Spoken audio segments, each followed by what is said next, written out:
into Beth Ariel Messianic Congregation, and hopefully it'll stay like this, right? So I just want to tell you, first of all, back in December the 10th, you've seen the news, 2 shooters targeted. Shalom, bienvenue tout le monde. Désolé du contretemps. Le 10 décembre, il y a eu deux tireurs qui sont entrés dans une épicerie et ils ont tué 3 personnes. Le propriétaire et un travailleur et un client. Les tireurs ont été tués pas longtemps après, mais ils ont resté là. En fait, ils voulaient aller tuer 15 enfants qui apprenaient la Torah à 2-3 pas plus loin. Et Dieu a permis qu'ils soient arrêtés avant. Et le tueur a écrit plusieurs choses contre les Juifs qui ressemblaient un peu au protocole de Hitler.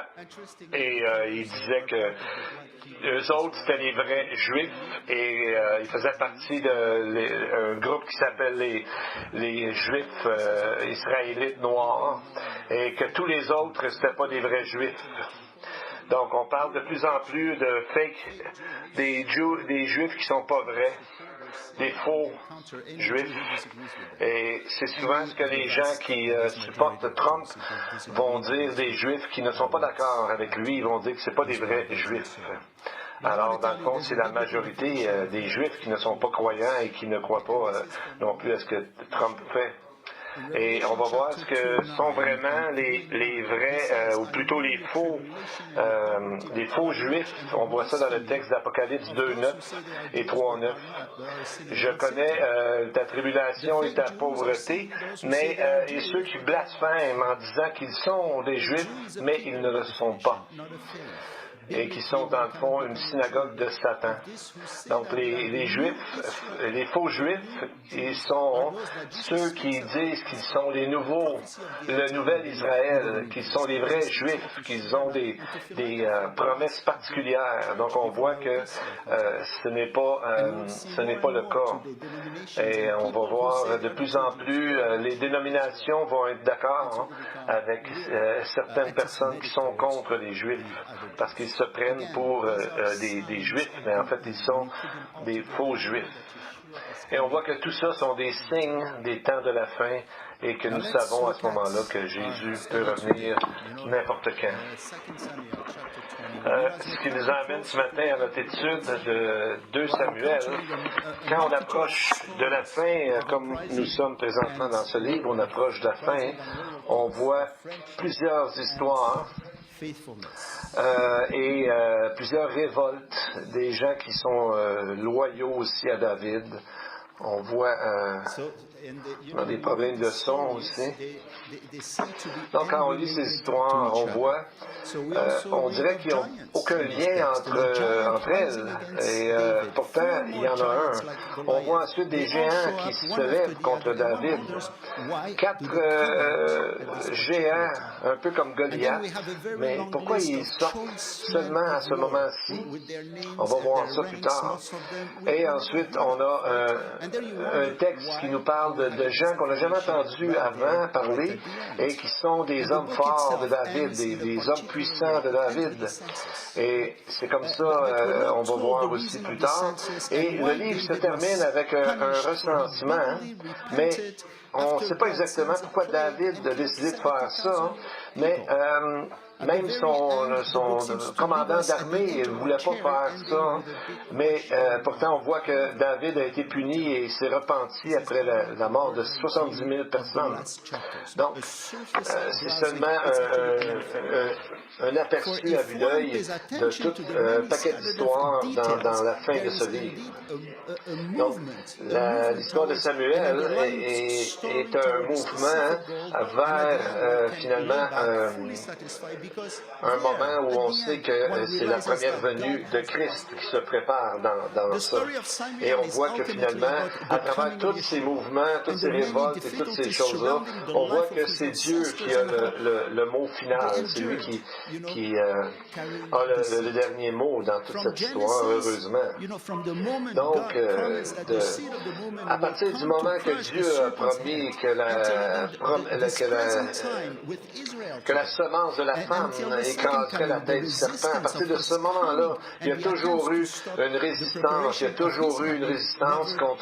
contre le peuple de Dieu, contre Dieu lui-même, et jusqu'à Samuel aussi, dans le livre de Samuel, on voit que c'est le cas aussi. Les attaques augmentent de plus en plus. Le livre de Samuel, c'est comme une prophétie pour aujourd'hui, que nous montrer que Jésus revient bientôt. C'était vrai pour la première venue et c'est vrai pour la deuxième venue. C'est comme un livre vraiment prophétique qui nous montre que ça va arriver bientôt. Dès le début du livre, on a vu Anna qui se lamentait à cause de la condition dans laquelle se trouvait le tabernacle de Dieu, l'endroit où Dieu résidait. Mais maintenant qui était dans les mains des fils de Élie, que la Bible appelle des fils de Bélial ou des fils du diable, un terme qui va revenir ici, et on voit que ça n'a jamais arrêté. Samuel a pris le tabernacle et l'a purifié, et ensuite il a oint David comme roi d'Israël. Et dès que ce moment-là est arrivé, que David était oint, dès ce moment-là, les problèmes, la résistance, l'opposition à David a commencé. Et on voit que quand David est allé, il a décidé que Jérusalem était la ville de Dieu. Il a emmené le tabernacle, l'arche de l'Alliance, et dans cette ville pour que ça soit vraiment la place où Dieu demeurerait pour maintenant et pour l'éternité. Et on voit que tout de suite après son péché avec Bathsheba, il y a eu plusieurs révoltes encore. On dirait que David avait perdu la partie. Il y avait plusieurs personnes ensuite. Il y avait les Philistins contre lui, les Gabaonites contre lui, les Israélites du Nord, et tout ça venait le hanter, si on veut, dans sa vie. C'était vraiment des attaques de l'ennemi. Et tout à coup, ça va arrêter dans 2 Samuel. On voit que l'ange de l'Éternel va être là. On va voir plus tard dans notre étude ce matin. Et on voit que le livre finit avec une grande victoire en réalité. Ça finit avec la construction de l'autel de sacrifice du temple et la place à même endroit où on croit qu'Abraham avait construit un autel pour Isaac. Et on voit que tout ça vient ensemble et on voit que la peste a arrêté exactement à un certain moment quand le prophète le dit, et c'est là qu'ils ont construit le temple. Le livre de Samuel est comme un immense iceberg, donc on voit simplement le dessus de ce qui se passe, et déjà il se passe beaucoup de choses, mais tout ce qui est comme un iceberg, c'est tout ce qui est en dessous, la surface, qui tient l'iceberg en place, et on voit que dans le fond, dans ça, c'est Dieu qui garde une certaine stabilité malgré tous les révoltes, les problèmes qu'il y a eu. Donc à la fin du livre, on dirait qu'on se trouvait tout le temps dans les bras de Dieu. Commençons par certaines parties du livre qui vont nous amener on va regarder jusqu'à temps de voir le Messie d'Israël qui va monter jusqu'à la fin du livre. On va voir qu'il est très présent dans ces parties-là. Commençons par 2 Samuel 20. On voit que ça commence par une révolte d'un homme qui est appelé Sheba. On peut commencer au verset 1. Et nous allons voir la profondeur de sa révolte. Il se trouvait là un méchant homme nommé Sheba, fils de Bichri, un Benjamite.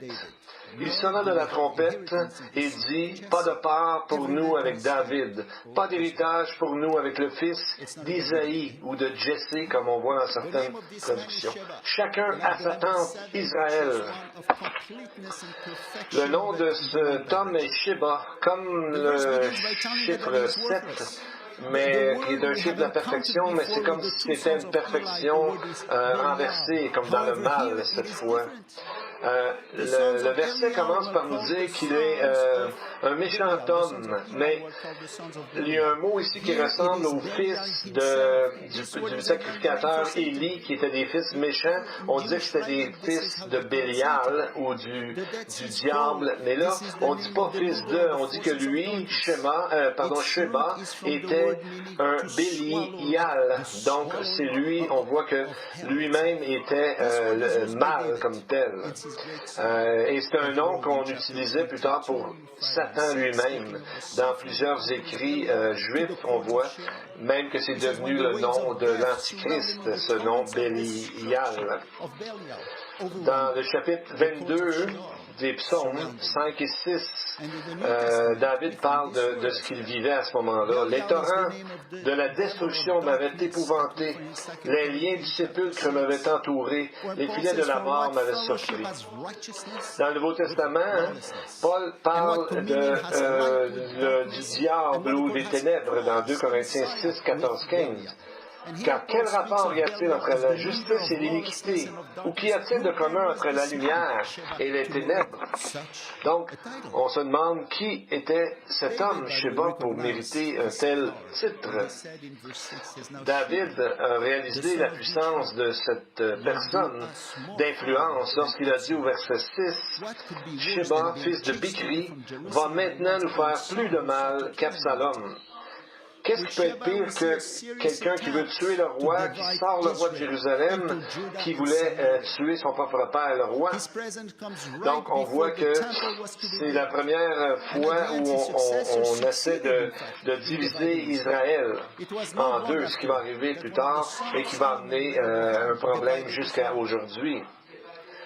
Et Réhoboam va se servir de cette même phrase, chacun à tes tentes d'Israël, qu'on n'a rien en héritage avec David. Réhoboam, qui va diviser le royaume en deux parties, va se servir de même phrase-là. Donc, c'était comme devenu comme un slogan, on dirait, pour ces gens-là contre David et contre finalement la postérité que David portait.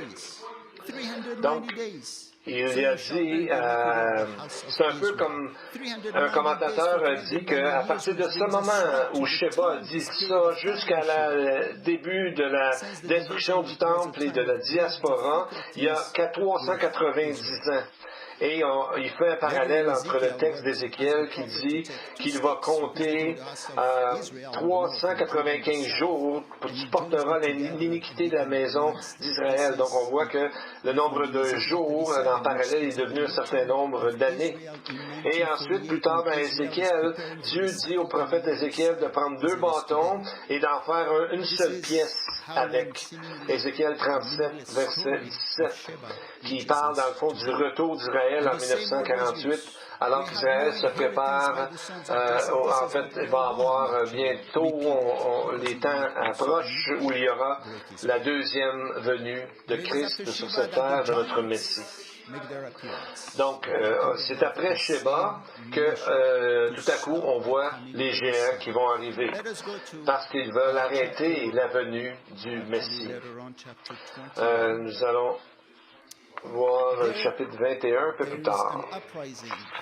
Dans le prochain chapitre, chapitre 21, on voit une révolte des Philistins.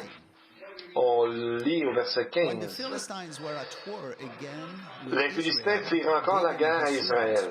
David descendit avec ses serviteurs et ils combattirent les Philistins. David était fatigué. C'est vers la fin de la vie de David, quand il était plus faible, il devait être pas mal plus vieux, et on dit que David était fatigué, et c'est à ce moment-là que les Philistins ont pris leurs meilleures armes pour essayer de détruire le peuple d'Israël. Donc, on voit que dans les prochains versets, 4 géants font leur entrée en scène dans le champ de bataille. Et on voit que ces gens-là vont arriver pour essayer de tuer David, qui est l'ancêtre, dans le fond, du Messie. Le premier, verset 16, son nom est Ishbi Benob. Un autre, verset 18, on l'appelle Saph. Un autre, verset 19, c'est le frère de Goliath. Et le dernier n'est pas nommé, mais il est appelé un homme de haute taille. Donc le texte se lit simplement: Elkanan, fils de Jaaré Oregim de Bethléem, tua Goliath de Gath. Il y en a qui ont dit, mais il y a 2 erreurs ici. Premièrement, Goliath est là, alors que dans le fond, Goliath était déjà mort. Donc, est-ce que c'était pas David qui l'a tué? Alors, il dit que Goliath, ici, un chronique dit que c'était le frère de Goliath. Et là, on dit dans ce texte que c'est Goliath. Donc, on a un problème. Est-ce que c'est David qui a tué Goliath ou c'est le Elkanan qu'on a vu? Le problème a été résolu par un rabbin qui connaissait vraiment la grammaire hébraïque, et on voit comment ces gens-là connaissent profondément leur langage. Il s'appelle Rabbi David Kimri. Il est connu comme le Radak dans le temps du Moyen Âge. Il dit que l'hébreu est écrit « et Goliath », qui peut être traduit « avec Goliath ». On devrait pouvoir lire « Il a tué celui qui était avec Goliath », et non pas Goliath lui-même, à cause de la particule « et Goliath ». Donc, on croit que ce rabbin avait la bonne interprétation, que c'était le frère de Goliath, lui aussi un géant. Et ces géants-là, dans Deutéronome 3.11, on nous dit que leur lit était de 13 pieds et demi par 6 pieds. Donc, c'est toute une pièce d'homme, qu'on pourrait dire. Mais laissez-moi vous dire que la foi en Dieu va les réduire à leur vraie stature et va enlever la peur de ces géants-là. Qu'est-ce que David lui a dit au géant Goliath?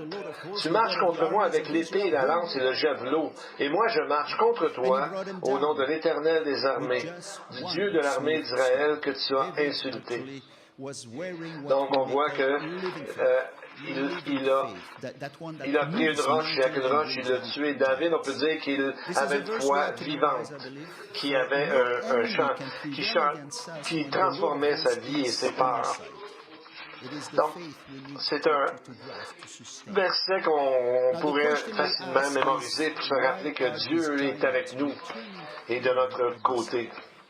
Donc, on peut se demander pourquoi les géants arrivent exactement à ce moment précis. Donc, on voit que le mot géant, c'est Rapha ou Réphaïm en pluriel. Si nous suivons leur histoire, nous voyons que ce sont ceux qui ont voulu stopper Israël d'aller premièrement dans le pays. On voit que les 10 espions ont eu peur et ont dit au peuple qu'ils ont vu des géants et ils ne voulaient pas y aller. Donc on voit que ça fait que pendant 38 ans, ils ont tourné en rond. Et un coup qu'ils sont entrés dans le pays, ces géants encore ont essayé de les arrêter. Les 3 premiers chapitres de Deutéronome mentionnent justement de la bataille contre ces géants jusqu'à ce que les Israélites gagnent et les autres de la surface de la terre. Mais ils sont revenus avec Goliath, qui sont venus sur la scène seulement après que David a été oint de roi d'Israël. Et ensuite, on ne les a pas revus jusqu'à ce moment-ci où tout à coup, 4 géants sortent pour justement empêcher la descendance de David de continuer. Donc, on voit que quand ils ont voulu faire justement l'autel du temple, et c'était cette dernière fois où ils se sont présentés. Donc, on voit que en tout, il y en avait 5 géants de la famille de Goliath. Et on voit que c'est peut-être pour ça que David avait pris 5 pierres. Il pensait peut-être que les autres seraient tous là en même temps. Mais dans la première fois, il y avait seulement Goliath. Et ces géants avaient une longue histoire. Les Israélites leur ont donné un autre nom dans Nombre 13, 33. Ils ont dit, nous avons vu les géants enfants d'Anak. De la race des géants, nous étions à nos yeux et aux leurs comme des sauterelles. Donc, le mot pour géant ici, c'est pas le même qu'on a vu auparavant. Ici, c'est Néphilim. C'est le même qu'on trouve dans Genèse 6 avant le déluge, qui nous disait les géants étaient sur la terre en ces temps-là. Donc les Néphilim étaient sur la terre en ces temps-là, après que les fils de Dieu furent venus vers les filles des hommes et que leur eurent donné des enfants. Ce sont ces héros qui furent fameux dans l'Antiquité.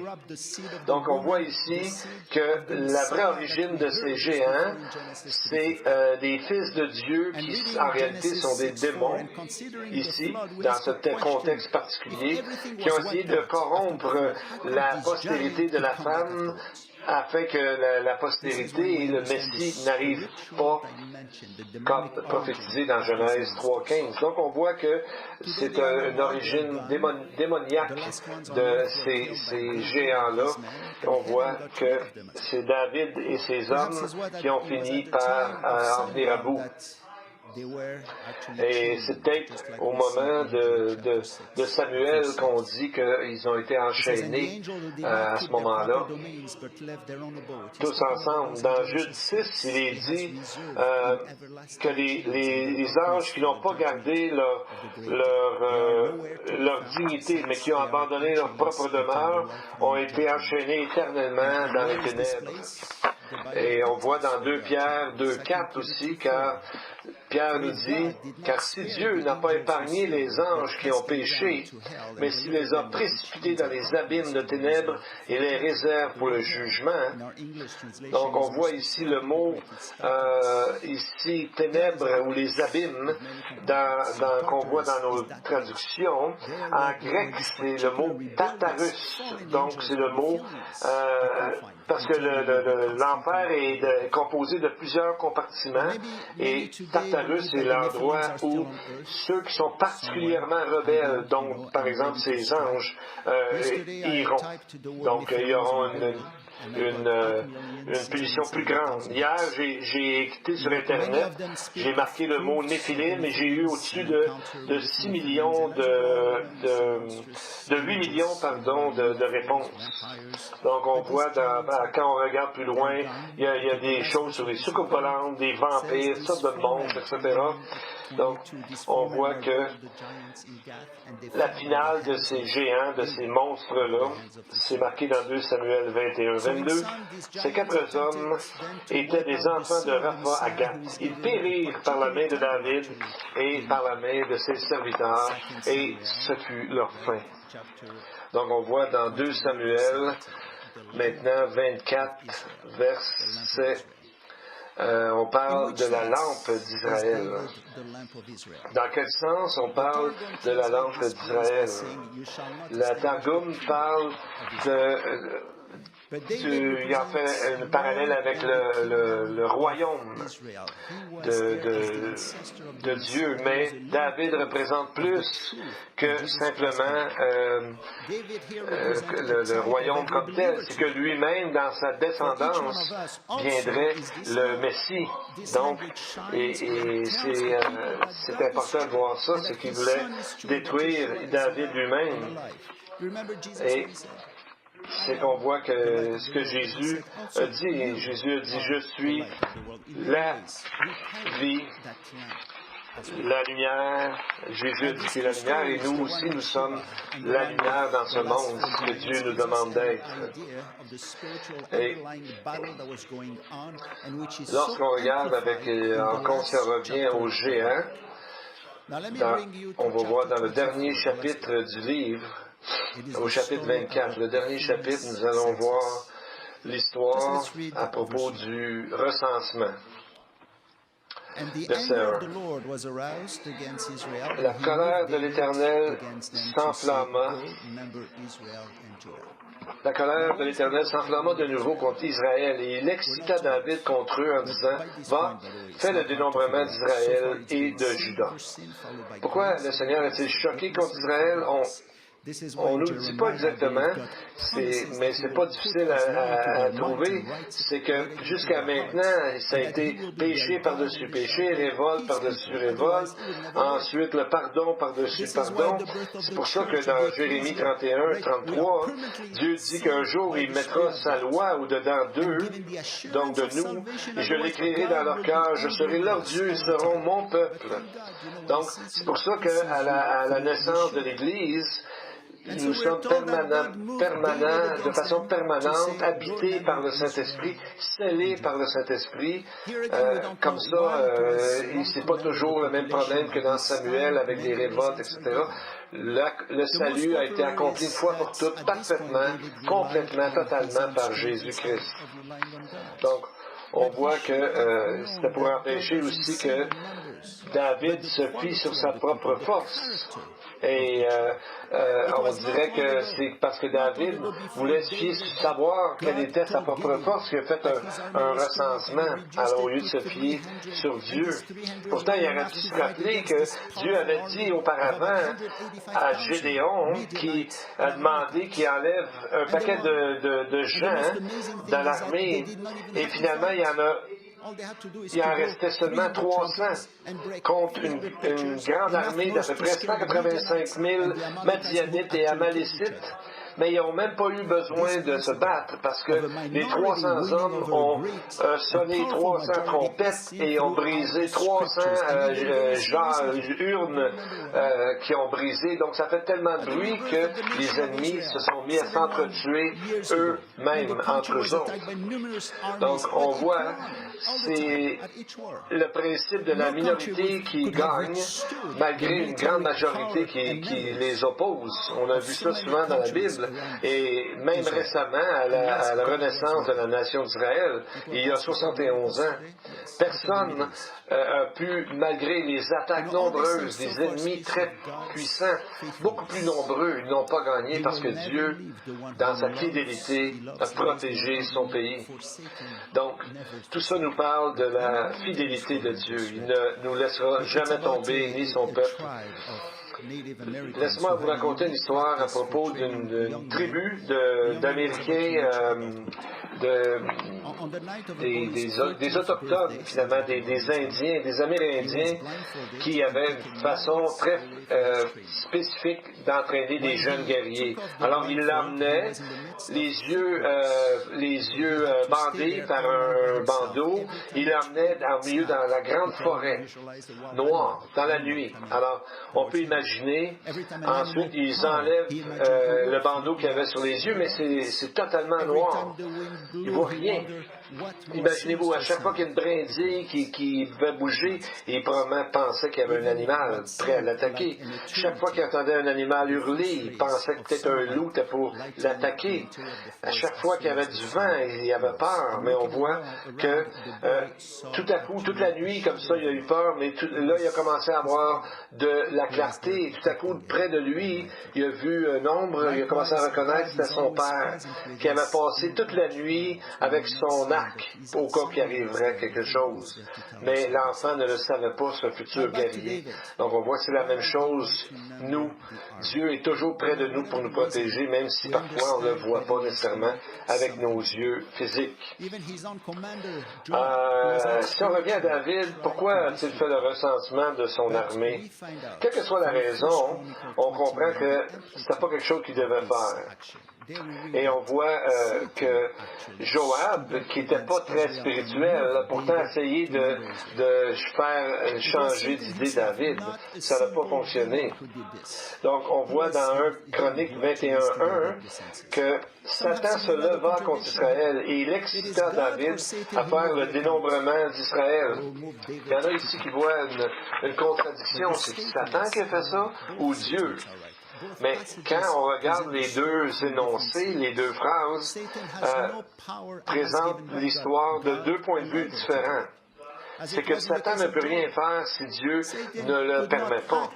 De la même façon, dans la vie de Job, c'est Dieu qui a permis que Satan puisse l'attaquer dans certaines sphères de sa vie, mais Dieu lui a dit de préserver, d'épargner sa vie, parce que c'est Dieu qui garde la vie, et donc Satan ne peut pas aller au-delà de ce que Dieu lui permet de faire. C'est important de savoir ça.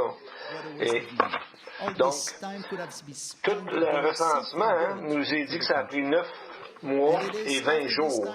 Un peu comme pour nous dire tout le temps que ça a pris, toute cette perte de temps que ça a pris pour quelque chose, dans le fond, qui était futile. Donc, on va regarder une des parties les plus riches des Écritures, que nous allons voir que la foi, comment la prière et la repentance peuvent stopper ou du moins diminuer la colère de Dieu ou de ce qui nous arrive dans la vie en général, dans ce qui peut nous arriver. Verset 11 à 13. Le lendemain, quand David se leva, la parole de l'Éternel fut adressée à Gad, le prophète, le voyant de David. Va dire à David, ainsi parle l'Éternel, je te propose 3 fléaux, choisis-en un, et je t'en frapperai. Gad alla vers David et lui fit connaître la chose en disant, veux-tu 7 années de famine dans ton pays? Ou bien 3 mois de fuite devant tes ennemis qui te poursuivront, ou bien 3 jours de peste dans ton pays. Maintenant, choisis et vois ce que je dois répondre à celui qui m'envoie. C'est un choix difficile. Qu'est-ce que vous auriez fait? Qu'est-ce que vous auriez choisi parmi les 3? Les 2 premiers, David les a déjà expérimentés. On apprend au chapitre 21 qu'il y a eu 3 ans de famine déjà. Donc, il savait à quoi s'attendre. La deuxième, on a vu que son propre fils Absalom a voulu le tuer en le poursuivant. Donc, il savait un peu comment ça se passait, une telle chose. Et la troisième, c'est une pestilence ou une peste dans le pays. En hébreu, c'est le mot déber, qui vient du mot dabar, qui veut dire destruction. Dans le Talmud, ils disent que si une cité est ravagée par la peste, d'ordonner à tout le monde de jeûner et de prier. Et c'est un peu comme ce qui est arrivé, une peste comme ça, un peu comme la peste bubonique ou la mort, la peste noire qu'on appelle, où il y a eu dans le monde à peu près 100 à 200 millions en Europe qui sont morts dans les années 1300. Qu'est-ce que David a choisi? Verset 14. David dit à Gad, « Je suis dans une grande angoisse. Tombons entre les mains de l'Éternel, car ses compassions sont immenses, mais que je ne tombe pas entre les mains des hommes. » Alors que ça, c'est le jugement le pire, ça veut dire aussi que c'est Dieu qui est en plein contrôle de ça. Donc, c'est pour ça que David dit, j'aime mieux tomber directement des mains de Dieu. Parce que si il avait la famine, ça aurait fait que son pays aurait été dépendant des pays alentours. Et de la même façon, la guerre, ils auraient été abusés, ils auraient été détruits, ils auraient été beaucoup de morts.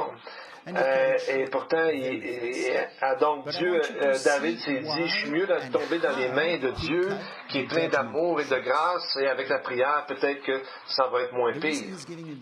Et on voit qu'au verset 25, c'est dit la réponse que ce qui est arrivé.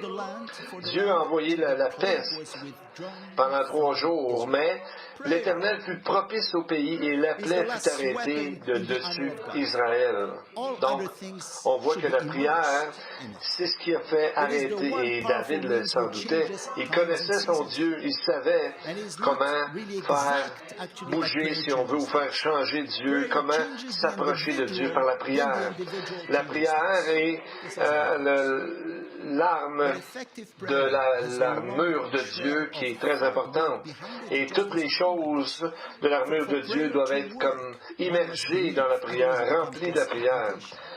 Et donc, la prière est un résultat d'une route qu'on est habitué de faire. On est habitué de prier quand ça va mal. Et la foi qui accompagne la prière. David avait complètement confiance en Dieu. Il savait que Dieu peut changer d'idée. Après tout, c'est son peuple à Dieu. Et probablement qu'il s'est peut-être rappelé l'histoire de Moïse, où est-ce qu'il a argumenté avec Dieu et il s'est mis à la brèche, il a intercédé pour le peuple. Donc, on voit que la foi change la façon de penser de l'homme pour en arriver à penser comme Dieu. Donc, on voit que ensuite, Dieu est sensible à la foi. Il y a un autre élément qu'on voit ici pour que la prière devienne avec efficacité, comme nous dit Jacques, c'est la repentance. Et ce qu'on voit au verset 17. David, quand il vit l'ange qui frappait parmi le peuple, parla à l'Éternel et dit, « Voici, moi, j'ai péché, et moi, j'ai commis l'iniquité. Mais ces brebis-là, qu'ont-elles fait? Que ta main, je te prie, soit sur moi et sur la maison de mon père. » Donc, David n'a pas essayé d'argumenter avec Dieu que c'est la faute à un tel ou un tel. Il a dit, j'ai péché. C'est moi qui a péché, c'est moi qui ai le problème.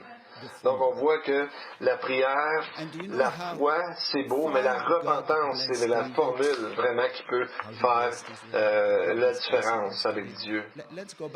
Donc, on voit comment Dieu, à ce moment-là, et même aujourd'hui, nous bénit. Et on va regarder l'image de ce qui s'est passé à ce moment-là, versets 15 et 16. L'Éternel envoya la peste en Israël depuis le matin jusqu'au temps assigné. Et il mourut depuis Dan jusqu'à Beersheba, 70 000 hommes. Et l'ange étendit sa main sur Jérusalem pour la détruire, et l'Éternel se repentit de ce mal, et dit à l'ange qui détruisait parmi le peuple, « Assez, retire maintenant ta main. » Or, l'ange de l'Éternel était près de l'aire d'Arona, le Jébusien. Donc, alors que la peste s'abattait sur Israël, Dan au nord jusqu'à Beersheba dans le sud, on voit ici sur la carte, s'en venait vers Jérusalem. Et savez-vous où exactement s'est arrêté? Le texte dit que c'est arrêté auprès de l'aire d'Arona, le Jébusien. Et Gad vint vers David ce jour-là et lui dit, « Monte, dresse un autel à l'Éternel dans l'aire d'Arona, le Jébusien. » Donc, à quel endroit c'est arrêté? C'est exactement au pied de où serait le prochain autel des sacrifices qui était à construire pour le temple. Donc, on voit la puissance ici de la prière.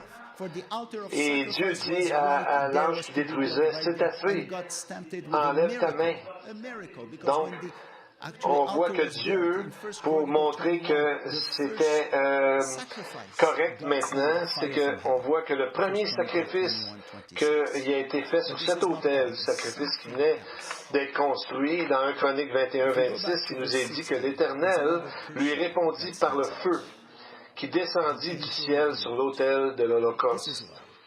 Et on voit quelque chose d'intéressant au verset 16, que l'ange de l'Éternel était près de l'aire d'Aravna. Donc, c'est la première fois dans Samuel où on voit l'ange de l'Éternel. L'ange parle pas toujours de la nature de l'individu, mais de la mission de cet individu. On voit, mais à chaque fois que c'est l'ange de l'Éternel, ça montre que c'est Dieu en tant que comme présence visible qui était Jésus, qui venait de plusieurs fois dans l'Ancien Testament, et il était là à côté de l'ère d'Aravna. On pourrait dire que l'ange de l'Éternel, dans le fond, c'est l'ambassadeur du Seigneur, était là. Et il était là pour confirmer que là, il y aurait un autel et c'est là qu'il viendrait sur terre lors de sa première venue. On voit que tous les péchés, tout le jugement s'arrête au pied de Jésus. C'est l'image qui nous est donnée. C'est exactement là que la peste s'est arrêtée et on a construit un autel pour que les peuples puissent aller confesser ses péchés. Donc on voit que la lampe, c'est à ce moment-là exactement que Dieu a décidé que l'ange de l'Éternel, le texte nous dit qu'il était, le texte semble nous dire en hébreu, c'est comme s'il était en attente à l'ère d'Aravna. Donc on dirait qu'il était en attente jusqu'à sa première venue. Et exactement l'endroit, l'ère de battage, l'ère où on va récolter ce qui a été semé, puis tout ça. Donc, on voit que dans le blé, lorsqu'on le récolte, il y a aussi de la paille avec. Et c'est à cet endroit-là, à l'air, on avait des grands paniers et on lançait dans les airs comme ça, afin que le vent amène la paille et que seulement le blé reste dans le grand panier qu'on brassait comme ça. Et c'est la manière qu'on séparait le blé de la paille, dans le fond. Et c'est ce qu'on voit que cette ère de battage pour la récolte était toujours en dehors de la ville. Et c'est la même chose, la même image qui nous est dit dans Luc 3, quand Jésus va séparer le blé de l'ivraie. On voit, Luc 3, 17 nous dit, il a son van à la main. Il nettoiera son aire et il amassera le blé dans son grenier, mais il brûlera la paille dans un feu qui ne s'éteint point. Donc, quand le Seigneur viendra, il va séparer la bonne semence de la mauvaise semence. Donc, on voit que Jésus est sur l'ère d'Aravna et il attend jusqu'à ce que l'on dirait que le temple soit construit et qu'il vienne dans sa première venue. Donc, c'est un peu comme quand les disciples d'Emmaüs, après la mort de Jésus, sa crucifixion, etc., ils s'en allaient vers Emmaüs et ils rencontrent quelqu'un, ils ne savent pas que c'est Jésus et on voit qu'il est dit, commençant par Moïse et par tous les prophètes, il leur expliqua, Jésus leur expliqua dans toutes les Écritures ce qui le concernait. Donc, on voit que de Genèse où est-ce qu'il était, Jésus a tout expliqué où, dans les Écritures, il était question de lui. Donc, on voit qu'il faut arriver à l'autel avant d'arriver vraiment à la présence de Dieu. C'est l'autel de sacrifice où on confesse nos péchés. Donc, c'est là qu'on voit, quand on lit les Écritures, les passages s'ouvrent devant nous. Donc, on va regarder dans les chapitres 22 et 23 de quelle façon Jésus ressort dans cette histoire. Et nous allons voir plus tard, on va finir par cette histoire-là plus tard dans les prochaines études qu'on va faire. On n'a pas, dans le futur, on va regarder les textes qui sont avec ça, avec les psaumes. J'aimerais terminer avec une liste encourageante, un passage qu'on n'entend pas souvent parler, chapitre 23, des versets 8 à 39. On parle d'une liste des hommes puissants qui étaient avec David. Cette liste est divisée en 4 groupes. Et ça commence par 3 hommes très puissants.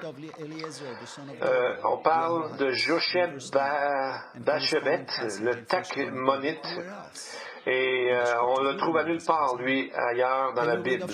On voit Éléazar, fils d'Akoshi, verset 9, et on voit un passage parallèle dans 1 Chronique 11, mais nulle part ailleurs. Il y avait Shama, the son of Haggai, de la ville d'Arar, verset 11. On voit aussi son passage dans 1 Chronique 11, mais nulle part ailleurs. Pourquoi pensez-vous qu'on a besoin de savoir ces noms-là? C'est pour nous montrer que Dieu les connaît. Vous savez, il y a le verset 2 Timothée 3,16 qui nous dit que toute écriture est inspirée de Dieu, utile pour enseigner, convaincre, corriger, pour instruire dans la justice. Donc, on peut se dire, pourquoi c'est là?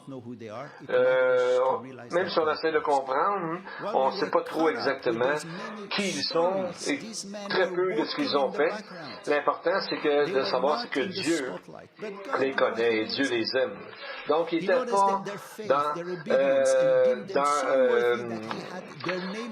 pas visibles facilement. Ils étaient un peu dans l'ombre, ces gens-là, mais Dieu a noté ce qu'ils faisaient et a trouvé qu'il valait la peine de nommer leur nom, de prendre le temps de nommer leur nom pour nommer ces gens-là qui étaient puissants et qui ont aidé David durant sa vie.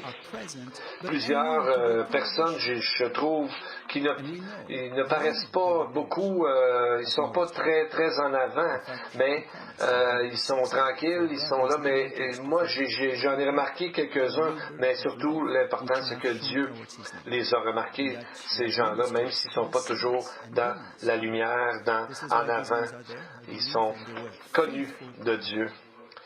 Le texte d'Hébreux 6.10 dit que Dieu n'est pas injuste pour oublier votre travail et l'amour que vous avez montré pour son nom, ayant rendu et rendant encore des services aux saints. Et même, il y a une personne qu'on voit qui est là. Peut-être, vous vous rappelez de Uri, le Hétien, qui est le mari de Bathsheba, que David a fait tuer. Et pourtant, il est là au verset 39. Il est là parmi les fidèles qui étaient avec David. Avez-vous déjà entendu parler d'un certain petit pingouin? Je ne connais pas le mot exactement en français. C'est un beau petit oiseau noir et il avait des ailes avec un peu de blanc dessus. C'est un oiseau de l'Arctique qui vit sur des montagnes rocheuses très hautes dans les régions nordiques. Et ces oiseaux-là, ils sont ensemble, ils sont des milliers ensemble dans des petits endroits. À cause qu'il y a beaucoup d'oiseaux comme ça, parfois l'œuf de la femelle bouge et s'en va ailleurs, mais la femelle est toujours capable de se trouver son œuf parmi des milliers d'autres. C'est la même chose pour Dieu. Dieu connaît chacune de nos pensées, il compte même chacun de nos cheveux. Dieu sait tous nos problèmes, tout ce que nous vivons, et il s'attend à ce que nous nous tournions vers lui pour lui demander de l'aide, et on a vu à travers la prière, la foi et la repentance. Alors, Amen. Prions. Our Lord, our light, our Father, we've seen through your word that you are full of compassion, full of love. Grant us, or grant that our hearts might understand, might know, might hear, might learn and teach, serve and do fulfill in love all the teachings that we have acquired today from your word.